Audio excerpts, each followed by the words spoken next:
জাল লটারির রমরমা বন্ধে বড়সড় সাফল্য পেল গঙ্গারামপুর থানার পুলিশ। একাধিক জায়গায় অভিযান চালিয়ে বিপুল পরিমাণে জাল লটারি উদ্ধার করা হয়েছে। এই ঘটনায় মোট 5 জনকে গ্রেফতার করেছে পুলিশ।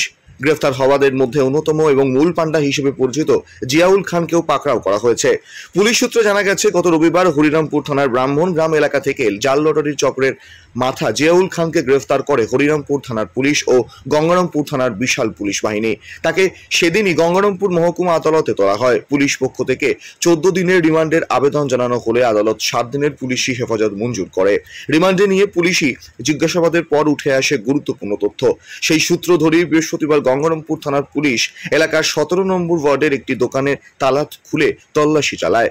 এই দোকান থেকেই দীর্ঘদিন ধরে জাল লটারির ব্যবসা চলছিল বলে অভিযোগ। পাশাপাশি গঙ্গারামপুর হাই রোডের চিত্তরঞ্জন সবজি মার্কেট এলাকার 2টি লটারির দোকানেও অভিযানে যায় পুলিশ, যেখানে জিয়াউল খানকেও সঙ্গে নিয়ে গিয়ে তারা তল্লাশি চালায়। এছাড়াও গঙ্গারামপুর থানার বিভিন্ন এলাকাতেও একযোগে অভিযান চালানো হয়। জাল লটারির রমরমা রুখতেই এই পদক্ষেপ।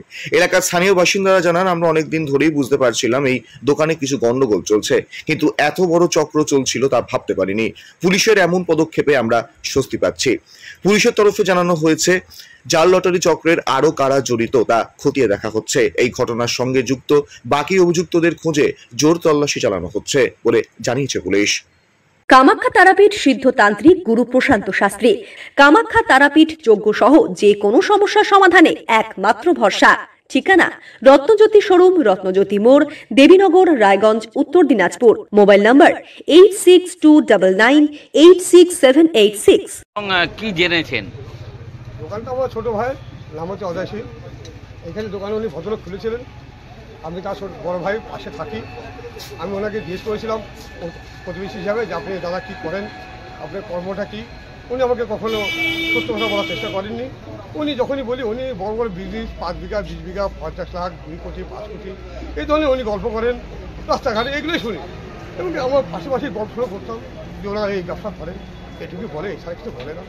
ব্যাস এতটুকুগুলোকে দাম সন্ধ্যা করতো তারা বলতে কিছু ওই কম্পিউটার বুক, ওই গল্প 5 বন্ধু কোথা থেকে আসলো বাইক নিয়ে, এই বসছে, এই গল্প, এই সেই হাঁটাহাঁটি চলছে 9টা 10টা।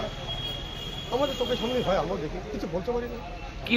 কি হয় এখানে সেটা বলতে পারছি না। বলুন গেলে বাড়ি হয়ে যাচ্ছে, কথা চেঞ্জ হয়ে যায়, রঙটা আলাদা হয়ে যায়, তখন মানে কিছু জানে না, এরকম পরিস্থিতি দেখা। তো আজকে পুলিশ কি জন্য এসছে সেটা আমি এখন বলতে পারছি না। সেটা আমার ছোটো ভাই দোকান দিয়েছে, ওনার সাথে ওনার কী হয়েছে ওরা বলতে পারবে। আমি প্রতিবেশী হিসেবে জিজ্ঞেস করছিলাম ভাই হিসাবে যে উনি কী করেন, কিন্তু উনি আমাকে সত্য কথা বলেনি। বাস এতটুকু আমার কাছে। আপনার নাম? আমার নাম বিজয় সিং। মূলত কার দোকান এবং কি জানতে পেরেছেন?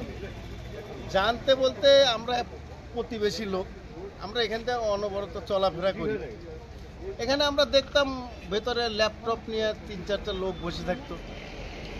তারপরে কি করতো সেটা তো আর আমরা কোনো জিজ্ঞাসাবাদও করি নাই, কেননা জায়গা আমার না, যার জায়গা সে জিজ্ঞাসাবাদ করি।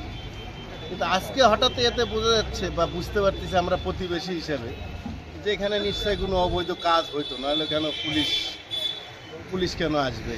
পুলিশ আসছে, মিডিয়া আসছে, হ্যাঁ একজন আসামিকেও তো দেখতেছি এখানে।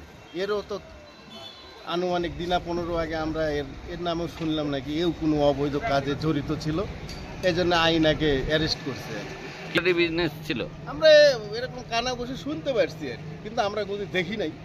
এখন এটা প্রমাণ সাপেক্ষ, যেটা আইন প্রমাণ করবে ও কী করছে। তো কি মনে হচ্ছে যে ঘরটার মধ্যে কি জাল লটারি তৈরি হয়? তবে এখন আমরা একটা সুন্দর তালিকায় মানে আসতেছে যে হয়তো এখানে কোনো অবৈধ কাজ হইতো, নাহলে এভাবে পুলিশ কেন আসবে? আর আমরা কোনো বুঝতে পারতাম না যে এখানে কি হইতো, কিন্তু এখন আমরা বুঝতে পারতেছি যে এখানে কোনো অবৈধ কাজ হইতো। আপনার নাম? আমার নাম গোপাল সাহা। গঙ্গারামপুর থেকে বিশেষ প্রতিনিধির রিপোর্ট, কুলিক নিউজ।